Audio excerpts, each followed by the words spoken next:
దేవుని పిల్లలైన మీరు చేయకూడదు. చేస్తారా ఏంటి సంఘంలో ఇవన్నీ అంటే? ఎందుకు చేయరు?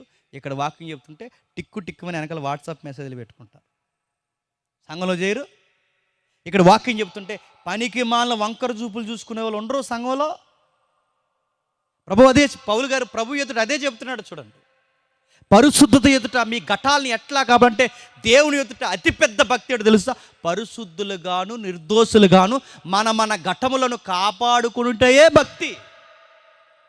భక్తికి నిలువెత్తు సాక్ష్యం ఏంటంటే మచ్చలేని మరకంటని జీవితంగా ప్రభువుని ఎదుట ఉండడమే నిజమైన భక్తి. ఎందుకు కొంతమంది అలా ఉండలేకపోతున్నారు, ఎందుకు అలా జరిగించలేకపోతున్నారంటే 9వ వచనంకు ముడెట్టాడు చూడండి. సహోదర ప్రేమను గురించి మీకు రాయనక్కర్లేదు, మీరు ఒకని ఒకడ ప్రేమించడం దేవుని చేతనే నేర్పింపబడుతుంది.